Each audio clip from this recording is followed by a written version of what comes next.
Hey there, it's Dan and you're watching The Salty Sea. I'm here today with three quick mini guides for some factions that I really like.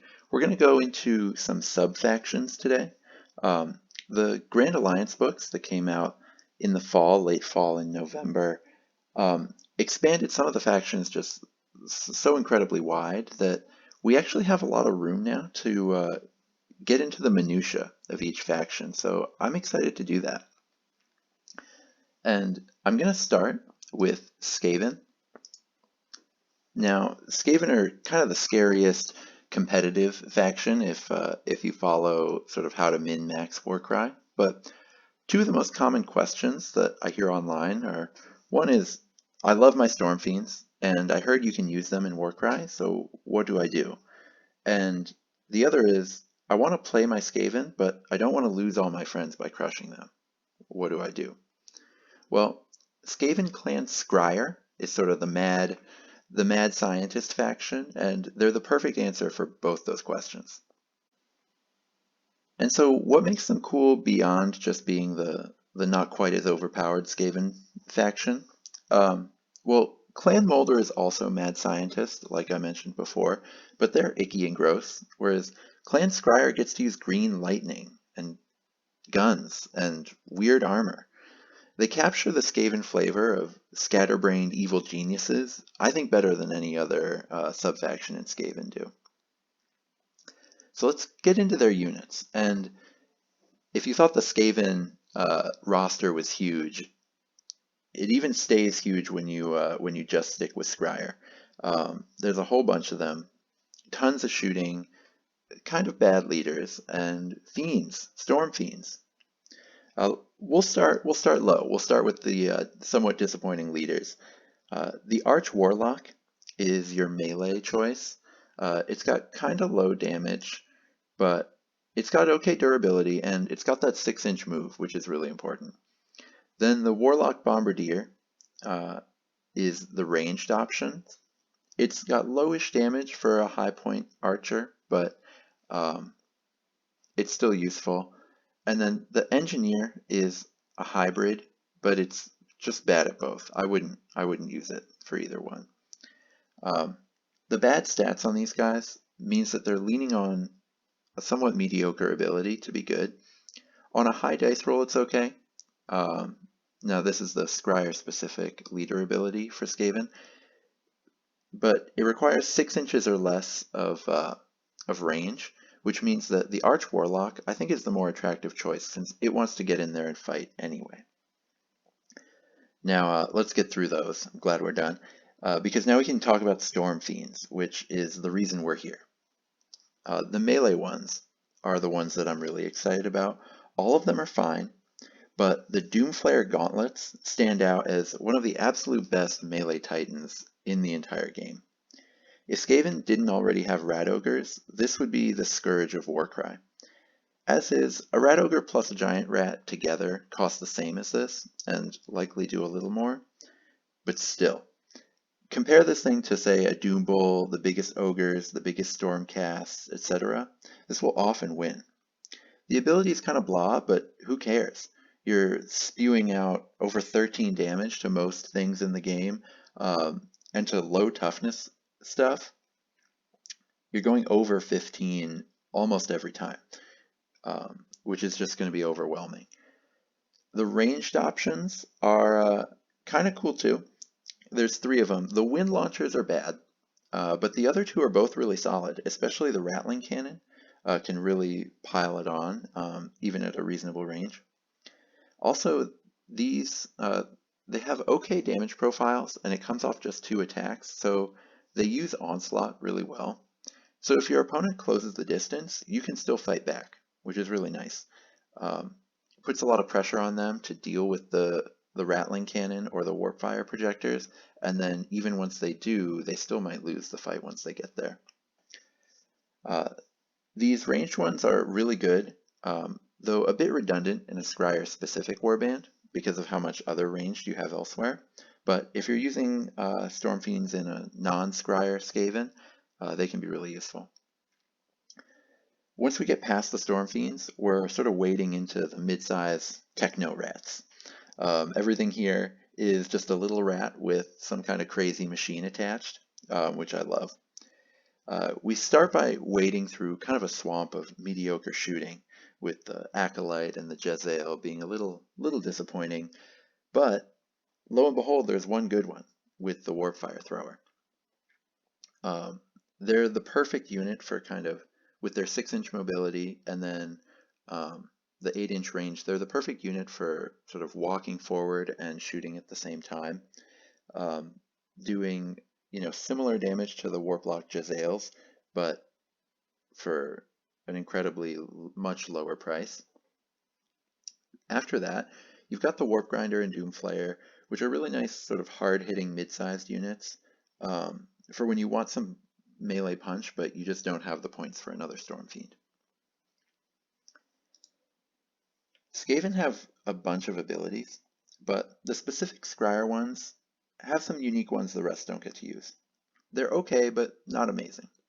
The strength of Skryre is definitely in the units, the Storm Fiends, more than the spells. But these three are still worth talking about. So Warp Lightning can generate a lot of damage sometimes.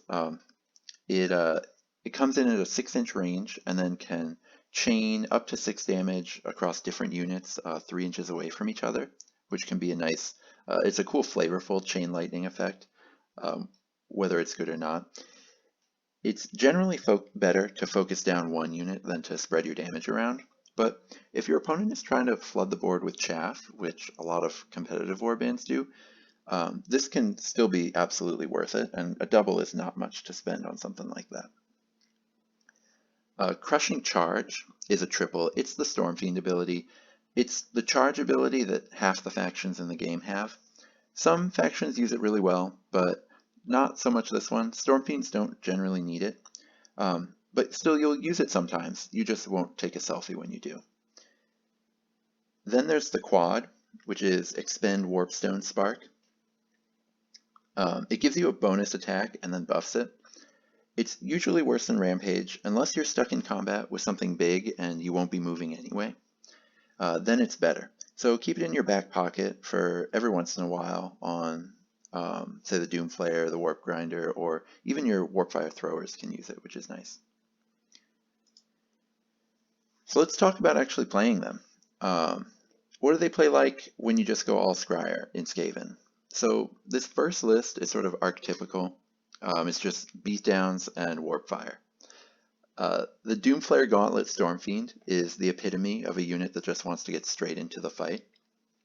And because it's so scary, opponents aren't going to want to engage the massive Stormfiend, but the ranged Warpfire Throwers that you've got everywhere will pick them apart if they don't advance aggressively on your shooters. So you can use that to kind of trap them, which is nice. So they have to come into your shooters or else you pepper them, but if they do, they kind of walk right into your Stormfiend. Your leader kind of seems like your weakest link, but it's good for playing objectives. The Chain Lightning ability is really at its best when you're finishing off units that your Warpfires have left weakened, and when your opponent is massing around one objective to win the numbers game there, you can really punish them for it. Just be careful to keep mobile opponents at the edge of the Warpfire Thrower's reach. They do good damage, but some elf with a 5-inch move and 2-inch range can still close with you and end your fun pretty quickly if you slip up your positioning. They shoot 8 inches, so be careful of holding things off that can have 7-inch threat range. The second list here just challenges your opponent to deal with 2 massive rats. We're not getting competitive here, it's just full Timmy. It's just saying, I have 2 Frankenstein rat monsters, and you can't bring them down. The Rattling Cannon just puts out way too much damage for your opponent to just ignore it, which is usually the best thing to do on a list, against a list with just 2 huge things, is just to ignore them and get around them. But again, the Rattling Cannon doesn't let them do that. Most units that close the distance to it, though, are still going to lose in melee, like I said when I was going over the spreadsheet. So, sure, there are factions like Daughters of Cain or Slaanesh Demons that have hard counters to a list like this, but for the most part, bringing this as a double Stormfiend list, it's going to let you absolutely smash, which is going to be really fun. So let's move on to Slaanesh, and this is going to be the humans this time. I did a guide to the demons as one of the first videos I ever did on this channel. So I definitely love this faction. And recently I accidentally sent folks in the AOS Facebook group into a blind rage talking about the Slaanesh mortals a few weeks ago. So I suppose it's time to revisit them, this time from a purely strategic view. So what's awesome about them? Well, they're the newest hotness. Slaanesh mortal previews came out of GW's community site, kind of like a canon over the last month or so during the holidays. But they all have really cool dynamic poses, really well put together kind of variants in armor, weaponry, and style, yet somehow it all fits, which is really cool. And the warband actually gets to have a ton of different units. They have really good options, especially when it comes to semi-elite infantry. So there's actually some similarities to like Khorne mortals in that way here. So going through some of the highlights, the Lord of Pain takes his place right next to the Khorne Wrathmaster as just one of the excellent board control melee pieces in the game. You know, using that range 2 and really high damage to be able to clear out wide swaths of the board without even moving. But the Symbaresh Egopomp, the Slangor Leader, the Myrmidish Pain Master, all of these sort of melee foot leaders are totally respectable combatants. You know, even if they all lag behind the Lord of Pain a bit, you can absolutely sub it out for any one of them and feel totally happy, you know, if you don't have a Lord of Pain. You really can't go wrong there, and all four of them, all four of the melee foot leaders, pair really well with the Shardspeaker, who is one of the few support mages in the game that actually pulls its weight. Some of the standout troop choices are the Slangor Fiendbloods and the Symbaresh Twinsouls. Fiendbloods somehow have damage, mobility, and some staying power all in one 165-point package, which is really impressive. And then Twinsouls have two really good options. Either double blades for serious killing power, one of the more aggressively costed or aggressively damaged mid-sized units in the game, or you have the Lash for 115 points. You get serious utility there, having 3-inch range, having a unit that still wants to get in and fight, but can keep the opponent at arm's reach, which is really nice. Really the only thing holding this warband back is the fact that Blissbarb archers have somewhat narrow utility. They're not bad, they're not the worst, but compare them to, say, Seraphon Skinks, which do more range damage, the same melee damage, and have an extra inch of movement, all for 15 fewer points. Now, Skinks are one of the best units in the entire game, so that's not entirely fair. Blissbarbs do have a legitimate role to play, being able to, you know, with respectable mobility, kind of move, play the objectives, and shoot at the same time without costing too much. But they are pretty fair, you know, they're not broken. And so if your cheapest unit isn't broken, you're not quite getting into tier 1 competitive, but 99% of the time, if you're playing Warcry, you're not going to worry about that. Also, just so nobody says I forgot, the mounted units, well, they're terrible. Don't run them unless you just love the sculpt and can't stay away. If you have to insist, if that's you, you just love the Seeker models. There are 2-ish exceptions. The Slickblade Leader is really good at treasure missions because it's super fast and really tanky. And then there's also lots of conversion opportunities with the new stuff to make Hell Reavers, which are the leaders for Hellstriders, the old mortal Seeker unit. And those are pretty solid utility leaders. You know, 2-inch range, durable, a little bit more damage than the Slickblade. Those are both playable if you just love the Seeker model and need to play it in Warcry. So let's get into the abilities. There's too many to go over all of them, but there's a couple highlights here. The first is the Shardspeaker. It's got 2 triple abilities that are really useful. One is Tendrils of Unnatural Smoke, which is the AoE debuff. It reduces attacks by 1 to a minimum of 1 in a 6-inch bubble around it. So it lets you completely dominate objective-based teamfights. The dream here is a massive, say, 6-model engagement around one objective, but the ability is still worth it if it procs twice, or even if it only procs once, but also forces your opponent to engage suboptimally. Let's say they kind of run around your 6-inch bubble and fight something else that they wouldn't have fought otherwise, then you've still won. Reducing enemy attacks can also be really useful in ways that are more so than just increasing your own when it comes to things you really want to keep alive, like babysitting your really important leader. And it also just changes how your opponents have to play the game. They're going to want to avoid the Shardspeaker, even though it's not a good fighter in its own right. Then you have Volley of Tearing Blades. On a 3 or 4, it actually doubles the range damage output coming out of the Shardspeaker, which turns it from kind of okay chip shots that it normally is to an actual threat that can delete something 7 inches away. That ability is also solid on the Blissbarb Archer leader, who I didn't mention before, but is, it's so cheap, 130 points for a leader. You can make warbands with that, where you just invest minimum points on your leader and let you focus on other stuff if you want. Then we've got two really good mobility abilities. The first is Slaves to Impulse. It's the Slangor triple. It's the same as the Fleshhound double. Not quite as good here because 6-inch move is less than 8, but it's still amazing.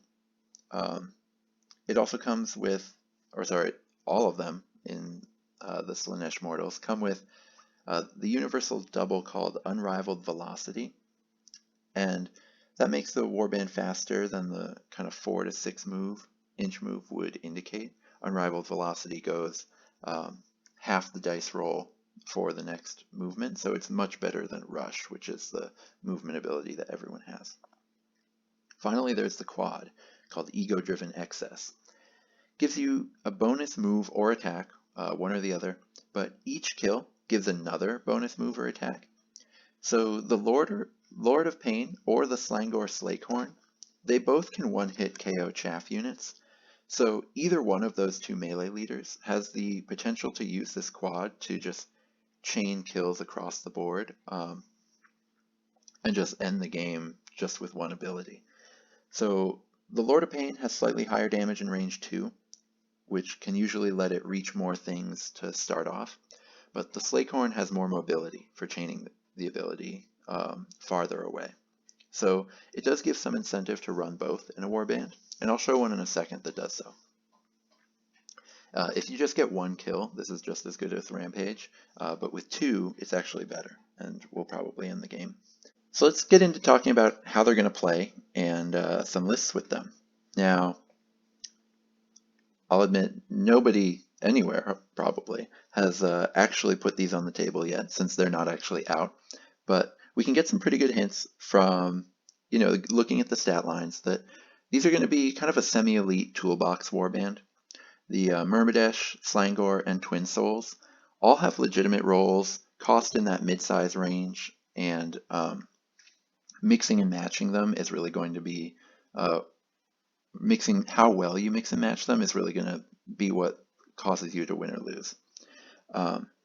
It's nearly impossible to write a list that does the classic kind of strong Warcry band composition, which is 2 really heavy hitters and a bunch of chaff. But that's okay. I mean, I know a lot of people who are kind of tired of that list building style anyway, and you still have a ton of play here. So I started off building kind of an elite Catacombs list. This only uses the point-for-point efficient melee units.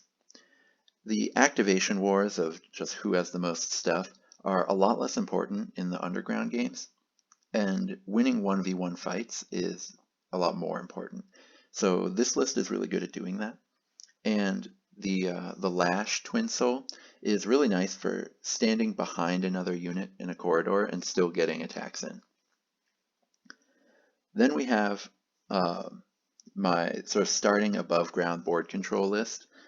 So you start with your Lord of Pain, your Shardspeaker, and your Lash Twinsoul. They all have means of kind of overlapping pie plates of damage and debuff. The Lord of Pain and the Lash Twinsoul with just their extra range, and then of course the Shardspeaker with its spells.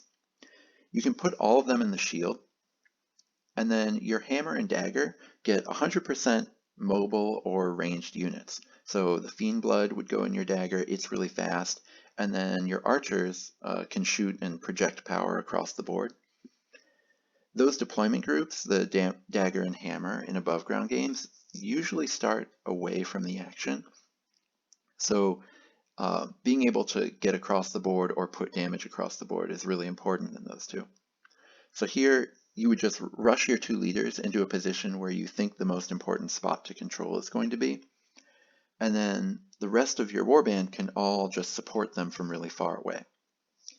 If you guess right about what the important area of control is going to be in the future of the game when you do that round one movement, then you're going to be able to handle a ton of the actually tier 1 competitive warbands, even though you're kind of starting with low numbers with just 8 in your warband. Of course, if you guess wrong, you'll either lose on objectives or your opponent will just avoid your main group and annihilate your supports. But, you know, that's okay. And against not competitive lists, you actually will have a lot more leeway there just with your range. So this is potentially a really nice, powerful tier 2 warband that builds off a different kind of paradigm than most of the warbands in the game do, which is really cool. Though just to note, it will have a pretty punishing skill curve. So last but not least, we've got the Living City. This is another sub-faction review of Cities of Sigmar. So Warhammer is grim and dark. Sure, AOS isn't as intensely grim-dark as 40k, but still, something beautiful and hopeful doesn't come around all that often. But the Living City was built in 2 weeks by Alariel, the goddess of life, to celebrate her willing partnership between her Sylvaneth and the other mortals of the realms. It's a place of peace and harmony where civilization coexists with nature. Does that sound too lovey-dovey or noble-bright for Warhammer? Yes, it does. And that's the point. It's a glimmer of hope in a grim, chaotic world. And to me, that's what makes Living City so interesting and so special in the Warhammer universe. So, Cities of Sigmar is a really intimidating faction to get your head around, which is why I wanted to attack it just one city at a time. Because at first, it looks like this kind of 7-headed Hydra faction. So let's start here. Most of the abilities from city to city overlap. What makes each city unique is that each one has a double ability that anyone can use, and a unique triple that buffs a 6-inch area on some condition. Almost all of those triples are at least solid. Then they all have 2 unique quad dice abilities, most of which are bad. So the playstyle of a given city just ends up really being about how the double and the triple interact. So the Living City triple is Ambush. It has the hardest restriction, buffing attacks but only in round 1. But what's unique about it is that it can affect ranged or melee attacks, making Living City kind of the perfect city for archers. Then their double, Walk the Hidden Paths. It buffs 1 unit's mobility. It's actually the same ability as the Slaanesh one that we just talked about. As long as you roll higher than a 2, it's way better than Rush, which is the universal movement ability. And then their quad is Strike and Melt Away. It's sort of Rampage in reverse. It's 50-50 which one you'll use. They're kind of the same. So the interplay between Ambush being a round 1 shooting buff, and then the double Hidden Paths being kind of a movement, getting into position buff, makes them kind of a ranged and guerrilla tactics warband. So let's take a look at some of the notable archers that you have access to as a Cities of Sigmar warband. So we've got first a few allies. The Knight Venator is it's really just here because people just love Star-Fated Arrow, and why shouldn't they? It's a sweet ability that you can bring in, and it does get some benefit from the shooting buff. So it can be a really fun one to use here. But what's really special are the Gunnery Sergeant and the Slann Starmaster. They're two of the better ranged heroes that Order has access to, but they get really scary when they're buffed with the Living City buff. Then you've got some interesting leaders. You know, the Wood Elves aren't necessarily the most efficient users of the Living City Archer buff, which is kind of a shame since it's the Wood Elf Archer city. So I did put Handmaiden of the Thorn and the Sister of the Watch here, but really I'm looking at the Iron Warden with the Grudge Hammer Torpedo as being just a really awesome leader, doing 95% of what the Gunnery Sergeant does, but actually being in faction. And then you've got some really nice troop choices here with Iron Drakes being kind of durable shooters, and then Free Guild Handgunners actually just being really cheap, just 10 hit points, but really cheap units that can get a really big buff in numbers from the ability. Finally, you've got Dark Shards, which are just a little faster and get a decent swing from it too, although they do less damage than the other shooters. So let's talk about some lists that you can make with Living City. First, we've got Enviro Dwarfs. So the Dwarden of Warhammer, they're kind of famed craftsmen, miners, and industrialists, except for these ones. These Dwarden are from the Living City, and they pride themselves on living in harmony with all of Alariel's woodland creatures. What do their forges run on if not wood and coal? Who knows? Dwarves are ingenious folk. Maybe they figured out solar panel forges. Maybe they just came to Living City for the fashion. I mean, the hammerer in that picture in the Living City color scheme just looks incredible. So if I were a dwarf, I'd come here for the fashion. On a more serious sort of in-game note, most dwarves are so slow that you want to either lean on their ranged capabilities in order to project power, or you want to speed them up with abilities. And the Living City actually lets you do both. So even if it's supposed to be a Wood Elf city, it's still really good for that. So here we've got the Iron Warden and the Gunnery Sergeant, and that's the most efficient 1-2 leader plus ally ranged combo that's available to Living City. And then Iron Drakes hit pretty hard too, and so you can pump out an average of 34 damage in shooting from your shield in round 1 with the ambush buff active. That's using the Iron Warden, the Gunnery Sergeant, and 2 of the Iron Drakes. Then you've got 2 Hammerers, which are a Dwarven melee unit, and those make up your melee, and then remember to use your double ability, Hidden Paths, to accelerate one of them into combat, whatever spot you need them most. All in all, this is a really flavorful list that maximizes some units that really don't get much love in this game. It's funny, the whole point of Greywater Fastness, which is another city of Sigmar, is to be the artillery dwarf city, but the fact is the Greywater Fastness ranged buff just isn't nearly as good as the Living City one, and dwarves actually use the Living City buff better than Wood Elves do. Tempest Eye is probably the best city for running an all melee version of Tolkien dwarves, but Living City is absolutely the best ranged option for doing it. So then we've got a list which, fluff be damned. Why is a Slann Starmaster a literal lord of space and time hanging out in the 8 points with a crew from the Living City? Who knows? Make it up. The mortal realms are a crazy place. We've got a bunch of dark elves, a wood elf, 2 humans. It's wild out here. There is a method to the madness though.